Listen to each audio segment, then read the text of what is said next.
ಕವಿತೆಯ ಹೆಸರು ಕಾಗೆ ಮತ್ತು ಚಿಂತೆ. ಅಂಗಳದ ಎದುರು ಕಾಗೆ ಕೂಗಿದ್ರೆ ಮನೆಗೆ ನೆಂಟರು ಬರುತ್ತಾರೆ ಎಂಬ ಒಂದು ಪ್ರತೀತಿ ಇದೆ. ಅದರ ಮೇಲೆ ಬರ್ತದೆ ಕಾಗೆ ಮತ್ತು ಚಿಂತೆ. ಇವತ್ತು ಪುನಃ ಅಂಗಳದೆದುರ ಮರದಲ್ಲಿ ಕಾಗೆ ಕೂಗಿತ್ತು. ಕೇಳಿದ ಗೂಡೊಳಗಿನ ಕೋಳಿಗಳ ಹೃದಯ ಬಾಯಿಗೆ ಬಂತು.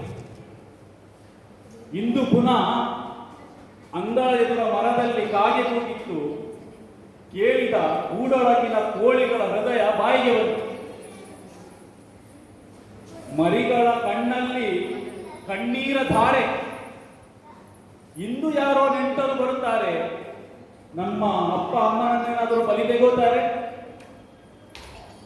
ಇಂದು ಯಾರೋ ನೆಂಟರು ಬರುತ್ತಾರೆ, ನಮ್ಮ ಅಪ್ಪ ಅಮ್ಮನನ್ನೇನಾದರೂ ಬಲಿ ತೆಗೋತಾರೆ.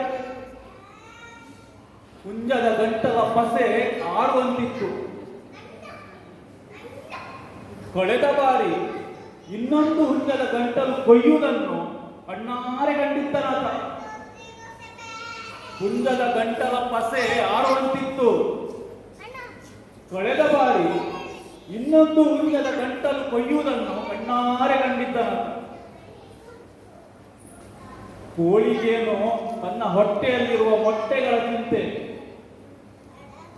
ತನ್ನ ಮರಿಗಳು ಈ ಪ್ರಪಂಚ ನೋಡಲು ಆಗುತ್ತದೋ ಇಲ್ಲವೋ ಎಂದು.